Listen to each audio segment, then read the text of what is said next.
छोटी सी गौरैया का श्री कृष्ण पर विश्वास। प्रेरक कहानी कुरुक्षेत्र के युद्ध क्षेत्र को विशाल सेनाओं के आवागमन की सुविधा के लिए तैयार किया जा रहा था। उन्होंने हाथियों का इस्तेमाल पेड़ों को उखाड़ने और जमीन साफ करने के लिए किया।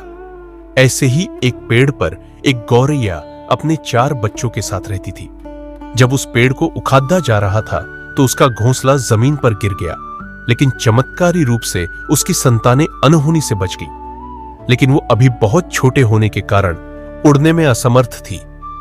कमजोर और भयभीत गौरैया मदद के लिए इधर उधर देखती रही। तभी उसने कृष्ण को अर्जुन के साथ वहां आते देखा।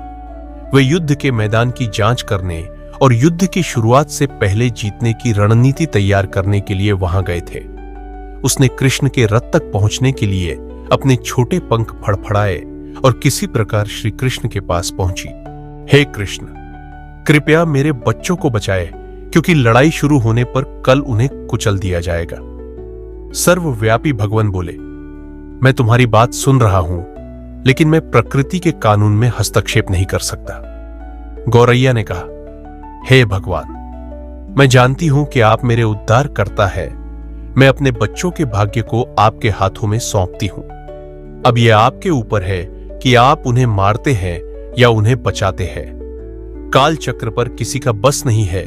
श्री कृष्ण ने एक साधारण व्यक्ति की तरह उससे बात की, जिसका आशय था कि वहां ऐसा कुछ भी नहीं था जिसके बारे में वो कुछ भी कर सकते थे। गौरैया ने विश्वास और श्रद्धा के साथ कहा, प्रभु, आप कैसे और क्या करते हैं वो मैं नहीं जान सकती। आप स्वयं काल के नियंता हैं, यह मुझे पता है। मैं सारी स्थिति एवं परिस्थिति एवं स्वयं को परिवार सहित आपको समर्पण करती हूं। भगवान बोले, अपने घोंसले में 3 सप्ताह के लिए भोजन का संग्रह करो।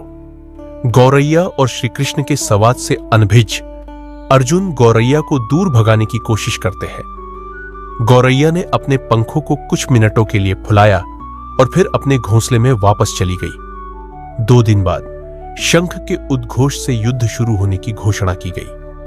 कृष्ण ने अर्जुन से कहा कि अपने धनुष और बाण मुझे दो। अर्जुन चौंका, क्योंकि कृष्ण ने युद्ध में कोई भी हथियार नहीं उठाने की शपथ ली थी। इसके अतिरिक्त अर्जुन का मानना था कि वह ही सबसे अच्छा धनुर्धर है। मुझे आज्ञा दे भगवान, अर्जुन ने दृढ़ विश्वास के साथ कहा। मेरे तीरों के लिए कुछ भी अभेद्य नहीं है। चुपचाप अर्जुन से धनुष लेकर कृष्ण ने एक हाथी को निशाना बनाया, लेकिन हाथी को मार के नीचे गिराने के बजाय तीर हाथी के गले की घंटी में जा टकराया और एक चिंगारी सी उड़ गई।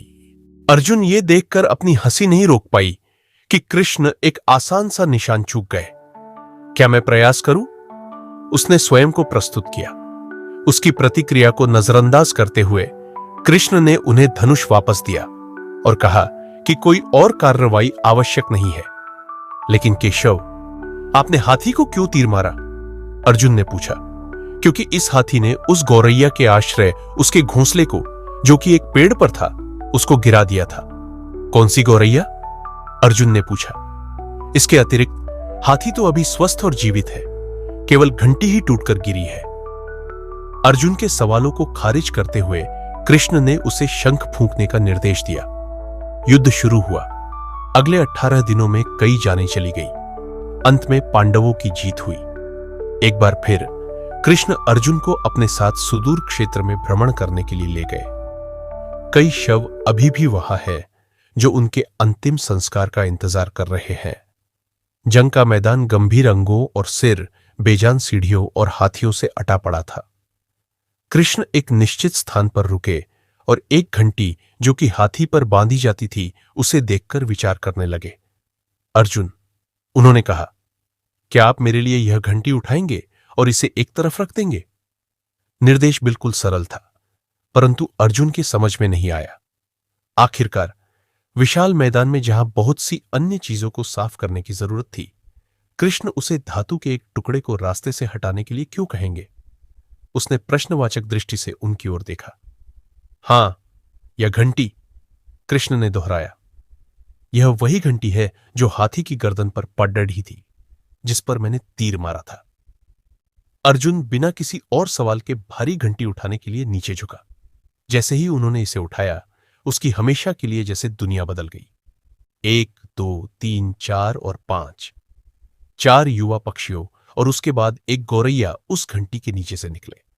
बाहर निकल के मां और छोटे पक्षी कृष्ण के इर्द गिर्द मंडराने लगे एवं बड़े आनंद से उनकी परिक्रमा करने लगे। 18 दिन पहले काटी गई एक घंटी ने पूरे परिवार की रक्षा की थी। मुझे क्षमा करें, हे कृष्ण, अर्जुन ने कहा।